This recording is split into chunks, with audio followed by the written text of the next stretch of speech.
Welcome back to the Fourth Way Podcast. We spent the last two episodes in our Bonhoeffer series looking at the formation of Dietrich Bonhoeffer's sense of justice, especially justice in regard to those who are being oppressed, and how these eyes for the downtrodden likely helped Bonhoeffer to see through Nazi propaganda before almost everyone else did. But you may have also gotten a sense from my discussion, particularly with Dr. Williams, at the end when we talked about the book that he's currently working on related to Bonhoeffer's imperialistic worldview, a view which would have fostered a large-scale systemic paternalistic injustice and racism. From that, you might have gotten a sense that there are, in fact, some who even denounce Bonhoeffer for some of these unjust ideas, like imperialism. Now, I would say that most people probably think of Bonhoeffer as standing against Nazism and for the Jews and as an overall just kind of person. And I think that's true. But there is also another angle to the story that we really need to explore. For example, you might be surprised to learn that Jerusalem has denied Bonhoeffer's status as a righteous Gentile, a status of recognition given to some who are exemplary in their stand for Jews against Nazi Germany. I mean, Bonhoeffer seems like just the type of guy who should be considered a righteous Gentile to most people who think that they know Bonhoeffer's story, right? So why has Bonhoeffer been denied this status? Well, from my understanding, it was denied because there were some of Bonhoeffer's views that the Jews deemed anti-Semitic. And these views that Bonhoeffer, at least at one point, held, if not continuously held. My understanding is that these ideas that Bonhoeffer held, they center around the ideology of supersessionism, or replacement theology, which Bonhoeffer seemed to hold at least at one point. It's this idea that the church has replaced Israel, or the church has been revealed as the true chosen people in the divine plan, and they have superseded or replaced Israel in God's covenant plan. So it wouldn't exclude the Jews from this, right? Because you could still be from the nation of Israel, you could still be a Jew and be part of God's covenant people. It expands the group, right? But it's no longer Israel is a special people.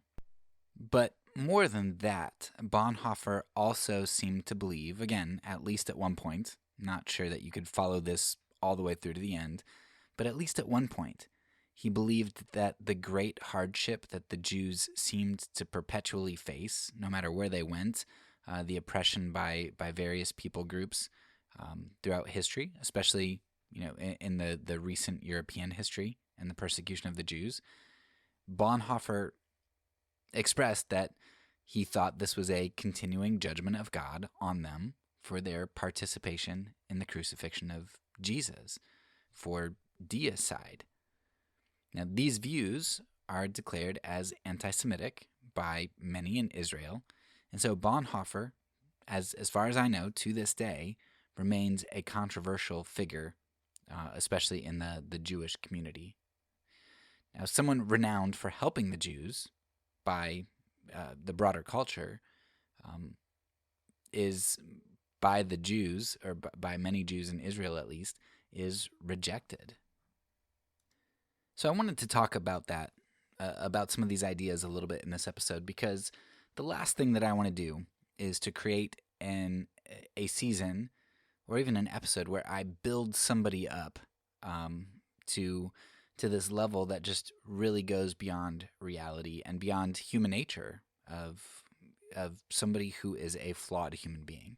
And I don't want to act here like Bonhoeffer is this completely uncontroversial figure in regards to his integrity or viewpoints or whatever else.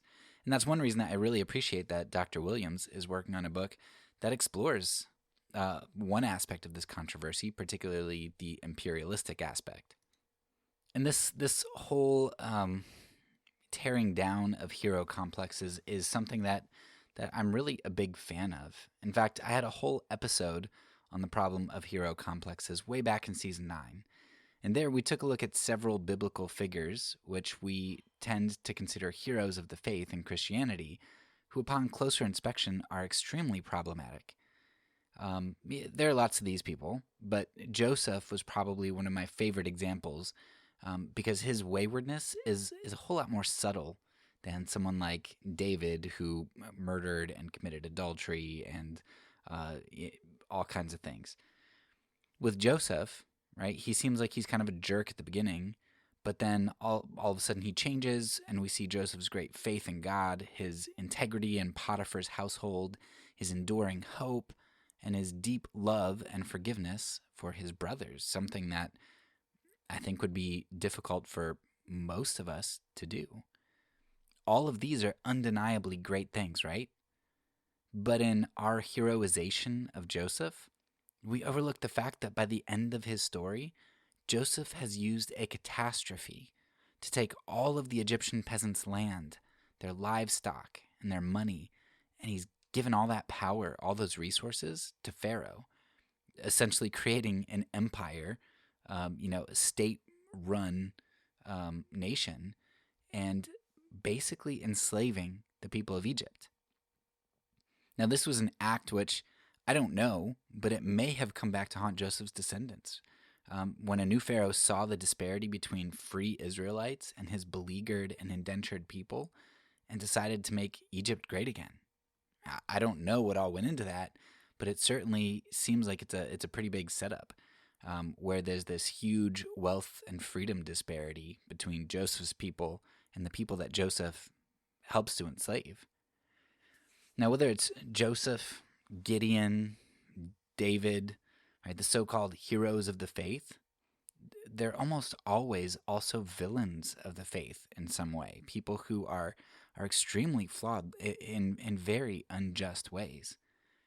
They're people who held to some pretty terrible ideas, engaged in grave injustices, or had some significant moral failings, or all of the above. So when I come to the story of Dietrich Bonhoeffer and find that he may have had problematic beliefs, it's not necessarily a disqualifying piece of information for me.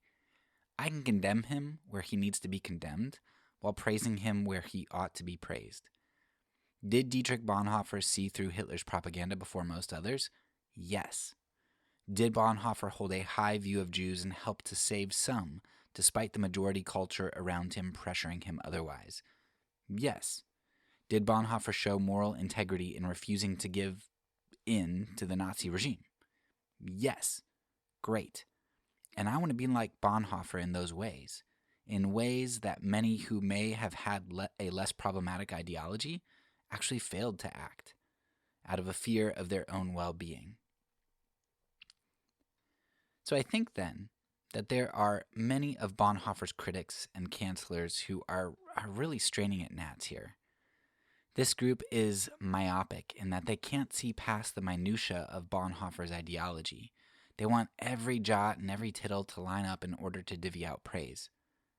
But there's also another group out there, which has a different, but somewhat similar problem. And one way we might say this is that rather than myopia, their problem is due to hyperopia. They can see the big idea in Bonhoeffer's story, that Bonhoeffer saved the Jews, he was a courageous hero, and they completely run with that. Yet they fail to note the small-level details that do matter. They fail to note that Bonhoeffer was fighting against fascism. He was fighting the co-opting of the church by the state, and he was fighting the imperialist and ethnic propaganda. This hyperopic group, they take Bonhoeffer's heroic stand against the state, and they make it their own, all while flirting with fascism themselves, allowing figureheads to co-opt the church here, and embracing imperialism and ethnic superiority now. This hyperopic group imputes Bonhoeffer's righteousness to themselves, making it their own. His stand was their stand, and they take that stand and import it into modern day without working through any of the nuances and implications of what actually brought Bonhoeffer to make his stand. They think that by mere act of standing, that makes them similar to Bonhoeffer, while failing to recognize that they've got their stiff right arms extended up in the air. This group fails to recognize that we aren't propagandized about the same things or in the same way. They haven't taken the time or the care to assess their moral values and commitments. They just assume that what they've been fed is good, and so to stand is good. The problem with this is that the oppressed and the downtrodden, the groups that we other, aren't all the same today as they were back in Bonhoeffer's day. So while our stand ought to look the same in regard to the faithful integrity and courage that Bonhoeffer showed, we should expect that what we need to stand against may take a different form, unless we find ourselves standing with the oppressors rather than the oppressed. At the very end of the new Bonhoeffer film, the words "never again" appeared. This concept, never again, has been used a whole lot in my lifetime, and usually it's used in reference to the Holocaust at the hands of the Nazis. While the Holocaust by the Nazis was aimed especially at the Jews, there were many other groups that were targeted as well. So this idea of never again, it's intended to mean that we will never again allow for the othering or targeting of groups of people, which could lead to their mass oppression and murder. Now, at this point, we could quibble about definitions and percentages, right? I don't think that never again means we simply want to avoid the murder of 2/3 of any ethnic population in a given region, right? I don't think that's what never again means. I would imagine that never again wouldn't be happy with a massacre of half or even a quarter or a tenth of any population, right? We don't want massacres and tragedies to occur, especially based on this othering principle. So, never again is more of a qualitative statement than a quantitative one, which makes its sentiment, maybe even more subjective and ambiguous. I mean, did targeting civilians and infrastructure, killing 15% of the North Korean population, constitute something of which we would include in the slogan, never again? Did bombing Cambodians, creating the Pol Pot regime, and then supporting the Khmer Rouge up through the late 80s after we knew the atrocities that they did, a regime that killed 25% of the population? Should that have been included in the idea of never again? What about the killing of 15% of the North Vietnamese population? What about the failure to intervene in a Rwandan genocide that killed 10,000 people a day? What about the killing and starvation of over 500,000 Iraqi children? Or, if we move on to, quote, lesser crimes, oppression rather than large-scale massacres, dehumanization rather than outright murder, then would never again include the continued support of apartheid South Africa through its existence? What about continued support of Jim Crow South for 25 years following the Holocaust? What about the de-democratizing and installation or support of ruthless dictators in Libya, the Congo, Iran, Chile, and countless other countries? Perhaps our slogan shouldn't be never again, but just rather again. The MO of empire is again and again and again and again. But each again is different. Sometimes the again happens subtly, to a group of people we don't know or care about, and are therefore unaware of, like, say, in Libya or the Congo. Sometimes the again comes about when we are propagandized by fear, as in the invasion of Iraq for weapons of mass destruction, ooh. Sometimes that again comes as a result of othering a group of people, giving them labels like terrorists or communists. And sometimes that othering comes simply as a result of economic interests. Why waste American lives, valuable lives, mind you, and money, of course, helping Rwandans? Where's Rwanda? What benefit is that to us? So, again, again, again. But when we read these words, never again, at the end of a Bonhoeffer film, let's be honest, a lot of us like it. We love watching films like Bonhoeffer because, just like when we read our favorite Bible stories, we're the good guys. We're the heroes. We're the ones in the stories standing up to evil with great courage, shouting, "Never again!" And we're right, to a certain extent. I mean, I think if you transported our society back into 1940 Germany, a lot of us would stand up to Hitler. Some of us would be cowards, for sure, but there would be a whole lot more who would stand up, I think. But that's really a low bar, isn't it? That's like saying that if you could go back in time and dump all your life savings into 1998 Amazon stock or 2010 Bitcoin, you would. Well, of course you would. You see Amazon for what it is now because you have the power of hindsight. So of course 1940 Hitler wouldn't convince you of his position. You are the product of a different culture. You have different passions. You have different motivations. Of course you'd see through him. The question isn't whether or not you would have stood up to 1940 Hitler, or even if you'd stand up to that very same Hitler were he to reincarnate himself today. The question is, would you stand up to the manifestation of othering and oppression that presented itself to you in the clothing of modernity? Would you stand up to the current false prophets which few others can see, which most others don't want to see? The Antichrist of whose denunciation could cost you social standing or economic well-being. Let's all be honest here. If history teaches us anything, you probably wouldn't see the threat, let alone stand up to it. You probably don't see it and aren't standing up to it. And that's because propaganda is a chameleon. It doesn't look like today what it looked like 50 years ago. It blends in with its current environment. We can see the dead chameleons of the past because they can no longer change their colors. But it's hard to see their progeny, which are alive, which propagate themselves in the cultures and subcultures around the globe.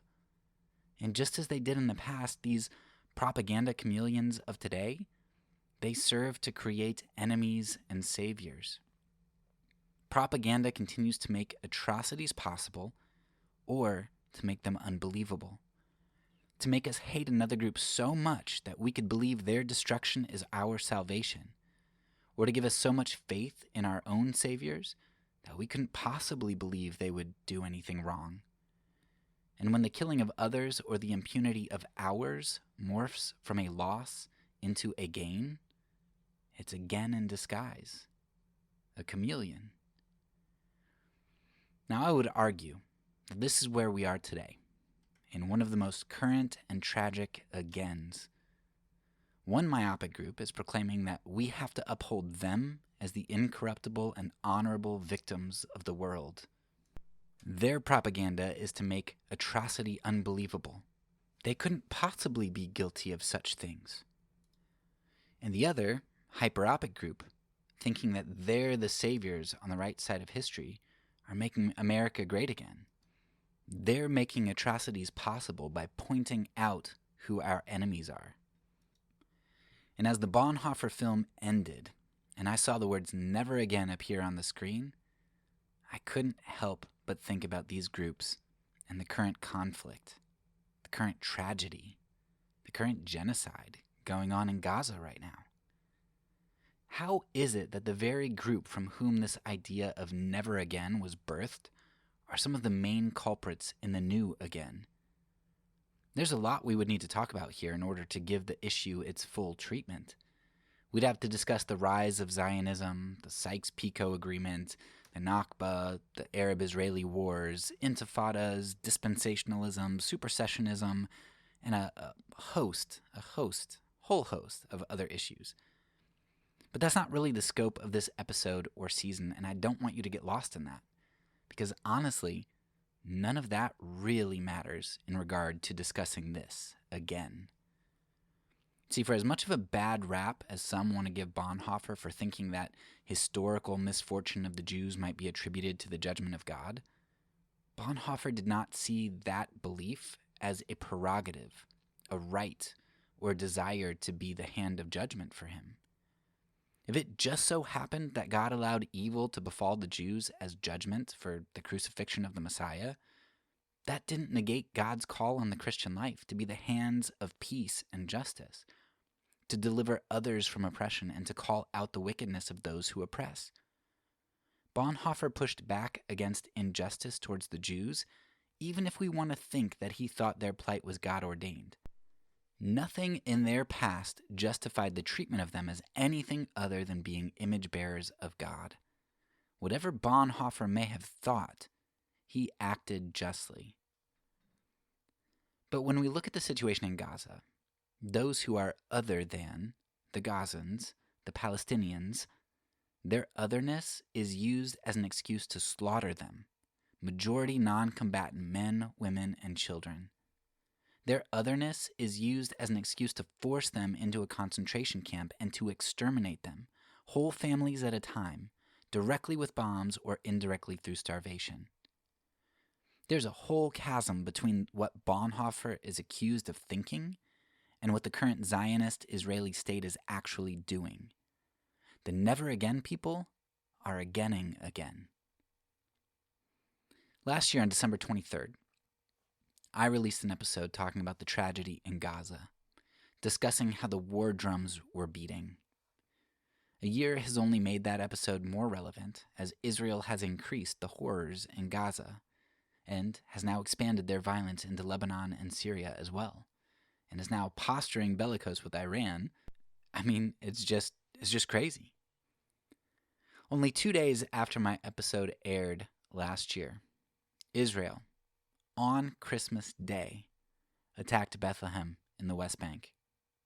And I anticipate that they'll do something similar again this year, because humiliation and symbolism and doing their worst when their largest backers are preoccupied with Christmas or the Super Bowl or whatever else, that's kind of seemed to be their standard operating procedure. Israel is heaping tragedy upon tragedy, and they are supported by many of the very same Christians who identify with Bonhoeffer's stand, who praise the current film, who laud Bonhoeffer as standing against this idea of never again. This group, they're unable or unwilling to see that the chameleon of propaganda and atrocity has changed its colors. As I neared the end of writing this episode, I just felt like it was so incomplete. There are 100 avenues that I wanted to explore here. So much nuance I wanted to unpack, rebuttals I wanted to preempt, questions I'm leaving unanswered. Now that's the nature of all my seasons, really, but there's always so much that I leave out. But I think it's much more for this episode. As I was thinking about it, though, I recognize that so much of my ability to hear the oppressed has come not from succinct arguments, but really from time spent being discipled. I could spend another hour, 5 hours, a season talking about this issue, and I think that could be beneficial, but that's not ultimately what is going to get somebody to change their mind on this issue. What changes your mind is discipleship. Bonhoeffer got his vision for the oppressed by hearing their stories and by being in community with them. And you got to hear a little bit of that in my episode with Dr. Reggie Williams talking about Bonhoeffer's experience in Harlem. While I didn't spend time directly in the Black community or in the Palestinian community, our technologically connected world has allowed me to be discipled by them, by the Black community and the Palestinian community, and by other oppressed communities from around the globe. I have heard their voices in the pages of books. I have seen their stands in videos and documentaries. I've heard their cries on countless reels as they mourn the children taken from them. I have given them a voice in my life, and that voice rings true. I can see truth when I see darkness and light in those videos, and when I read the stories of darkness and light, truth becomes evident. As we approach Christmas this year, I want to challenge you to think about what it means that Jesus, the Prince of Peace, came into the world, and what it means to be a disciple, a peacemaker, and a child of God. What impact should the way of Jesus have on your life as a Christian, towards how you view the oppressed and how you view those that the world tells you are your enemies? Second, I want to challenge you, if you truly mean it when you say never again, to take a hard, honest look at who is discipling you, what their agendas are, what is the history behind them, and what is the practical nature of their actions, what they're calling you to do, and what they're trying to justify. Does that align with the Prince of Peace? I hope that you're willing to consider hearing the call of the Prince of Peace, and that you will listen to the cries of the oppressed. My hope is that you will spend a lot of time thinking on this episode and taking a look in the notes that I'm going to put below, because I'm going to put a bunch of different resources. I want you to be able to be discipled by the oppressed. So I'm going to put a number of resources that have been extremely helpful for me to hear them and to see them. And I hope you will step outside of your echo chamber and that you will consider who you are being discipled by. Please consider stepping outside of your echo chamber. And of course, if you go through those resources and you've got questions, pushback, you need more, I would be happy to dialogue with anybody who reaches out and contacts me. I'm very easy to find. My contact information through website and social media and stuff. Finally, I do want to leave you with a poem written by a Palestinian professor named Refaat Al-Arir. And I want to do that because I want to give him voice here. And because he recently released a book, or one of his friends released a book of some of his work. And it's something that I think is very moving, but also something that fits in well with this season and this episode and this topic. So this poem, my understanding is that it was a poem written for Dr. Al-Arir's daughter. And Dr. Al-Arir, whose only weapon was a pen, was targeted last year by Israel, murdered on December 6th, 2023, along with a number of others in his household. His daughter, to whom the poem was dedicated, was killed only several months later. I think that Dr. Al-Arir's poem is particularly pertinent here in the light of Bonhoeffer. Death is not only not the end of life, as our souls will live on, but for those whose lives have touched others, it is not the end because their story carries on to touch others. In this way, both Dr. Al-Arir's death and Dietrich Bonhoeffer's death are a gain in disguise. My prayer is that the gain of the stories will unmask the again of atrocities, and that many would be inspired by them to stand up against the evil of our day. Whatever you think of Dietrich Bonhoeffer, his actions compelled others to tell his story so that we might never again allow evil to get to a place where it did in Nazi Germany. Likewise, Dr. Al-Arir's story is being carried on for the people of Palestine, and never again we have yet to stop. I pray that you will hear Dr. Al-Arir's words so that we never again have to hear another story like it. If I Must Die, by Dr. Refaat Al-Arir. If I must die, you must live, to tell my story, to sell my things, to buy a piece of cloth and some strings, make it white with a long tail, so that a child somewhere in Gaza, while looking heaven in the eye, awaiting his dad who left in a blaze, and bid no one farewell, not even to his flesh, not even to himself, sees the kite, my kite you made, flying up above, and thinks for a moment an angel is there, bringing back love. If I must die, let it bring hope. Let it be a tale.